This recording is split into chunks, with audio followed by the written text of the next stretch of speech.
Supreme court versus Hindu sentiments, इस particular topic को लेकर भारत में हमेशा से ही बहस रही है। सुप्रीम कोर्ट और सुप्रीम कोर्ट की सबसे ऊंची कुर्सी पर बैठे चीफ जस्टिस ऑफ इंडिया और अचानक कोर्ट रूम में एक अधिवक्ता राकेश किशोर अपना जूता निकालकर चीफ जस्टिस ऑफ इंडिया पर फेंकते हैं। वजह चीफ जस्टिस बी.आर. गवई की वो टिप्पणी जहां पर उन्होंने कहा था कि अगर आप सच्चे भक्त हैं तो भगवान से पूछिए।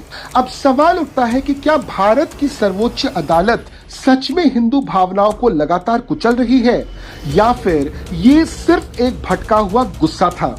आज हम आपको बताएंगे, इनफैक्ट साबित करेंगे कि किस तरह से अदालत ने बार बार हिंदू धर्म के संवेदनाओं को नजरअंदाज किया है। फिलहाल के केस की अगर हम बात करें तो चीफ जस्टिस गवई ने विष्णु आइडल खजुराहो केस के दौरान एक टिप्पणी की थी, go and ask God yourself, यानी कि अगर आप सच्चे भक्त हैं तो जाइए अपने भगवान से मदद मांगिए। इन शब्दों के पीछे चीफ जस्टिस का मीनिंग क्या था ये तो सिर्फ वही जानते हैं, मगर ये शब्द काफी ज्यादा चुभने वाले थे, स्पेशली राकेश किशोर और उन जैसे तमाम लोगों के लिए। अब ये मामला अकेला नहीं है, सालों से सुप्रीम कोर्ट ने कई फैसलों में हिंदू भावनाओं को चोट पहुंचाई है।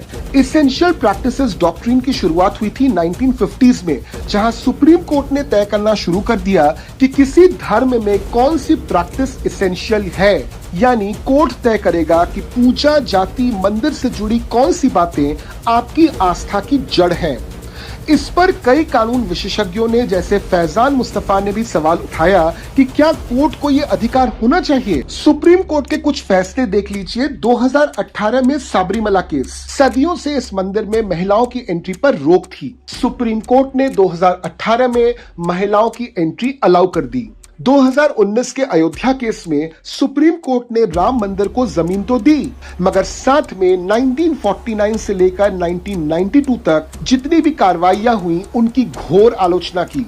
और 2025 का खजुराहो आइडल केस तो आपके सामने ही है। ऐसे सभी मामलों की पूरी लिस्ट सुप्रीम कोर्ट के आधिकारिक पोर्टल www.sci.gov.in पर उपलब्ध है। पिछले 10 सालों में सैकड़ों याचिकाएं हिंदू भावनाओं के अपमान पर डाली गईं। ज्यादातर को सुप्रीम कोर्ट ने ट्रिवियल कह के खारिज कर दिया। बहुत सारे केसेस में ऐसा देखा गया है कि जब हिंदुओं ने जाकर सुप्रीम कोर्ट के पास गुहार लगाई कि हिंदू त्योहारों, प्रतीकों और भगवानों को अपमान किया जा रहा है, तो सुप्रीम कोर्ट ने इसे खारिज किया और कहा कि हिंदू समुदाय ओवर सेंसिटिव होता जा रहा है। IPC section 295A religious sentiment hurt पर 3 साल की सजा सुनाती है, मगर इस सेक्शन पर केस को साबित करना बहुत मुश्किल है क्योंकि कोर्ट को इंटेंशन चाहिए और इंटेंशन को साबित करना बहुत मुश्किल हो जाता है। Review petition, curative petition, PIL, ये सबके सब जुडिशियल रेमेडीज हैं, मगर आपको, मुझको, इनफैक्ट कोर्ट को ये पता है कि ऐसे पिटीशंस को सॉल्व होने में कितने साल लग जाते हैं। कानूनी विद्वान मानते हैं कि कोर्ट्स को धर्मशास्त्र के स्पेशलिस्ट पैनल